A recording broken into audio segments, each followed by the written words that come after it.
Students, இப்போ 9th sum தான். இது வந்து என்னது objective question. இது எல்லாமே 1 mark. So இது converted into decimal value.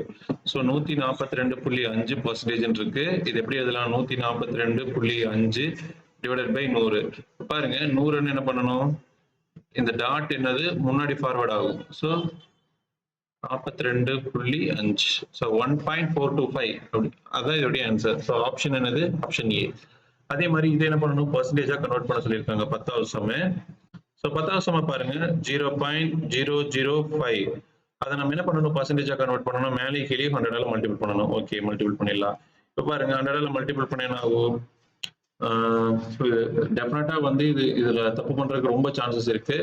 இங்க பாருங்க மேலே கீழே நம்ம எதால மல்டிபிள் பண்ணணும்? 100 ஆகுது. பட் இது அதுக்கு முன்னாடி இதை ஒரு ப்ராப்பரான இதுல எழுதிடலாம். ஸோ இப்படி எழுதிடலாம்னா 5 divided by 1000 எழுதிடலாம் இன்டூ 100. ஓகே, இது புரிஞ்சுதா? ஏன்னா இங்க பாயிண்ட் 5க்கு அப்புறம் எவ்வளவு பாயிண்ட்க்கு அப்புறம் எவ்வளவு டெசிமல் இருக்கு? 3. ஸோ அந்த மாதிரி இருந்ததுன்னா 5 divided by 1000, ரைட்? இப்போ நம்ம என்ன பண்ணலாம்? இந்த 2 சைபர் என்ன பண்ணிடலாம்? கட் பண்ணிடலாம், ரைட்?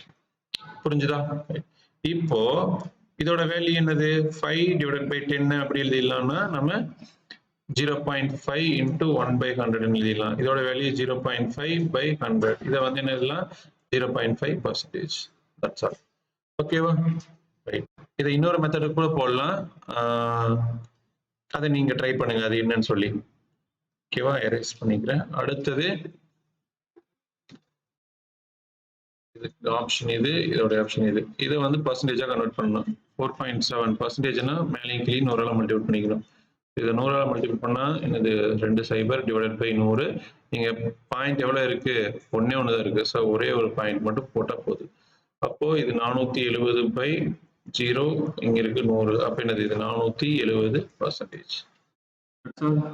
ஸோ இவ்வளவுதான், ரொம்ப ஈஸி. பாருங்க 2வது சமோட 10வது சமோட இன்னொரு மெத்தட் வந்து இப்படி இருக்கான். ஸோ மேலே கீழே எதால மல்டிபிள் பண்ணணும்? 100 மல்டிபிள் பண்ணணும். 100 மல்டிபிள் பண்ணா இதை ஃபுல்லா எழுதிக்கலாம். அப்படியே 0.00000 டிவைடட் பை 100. இப்போ எவ்வளவு டெசிமலுக்கு இந்த பக்கம் இருக்கு? மொத்தம் 3 டெசிமல் இருக்கு. அப்போ என்னது?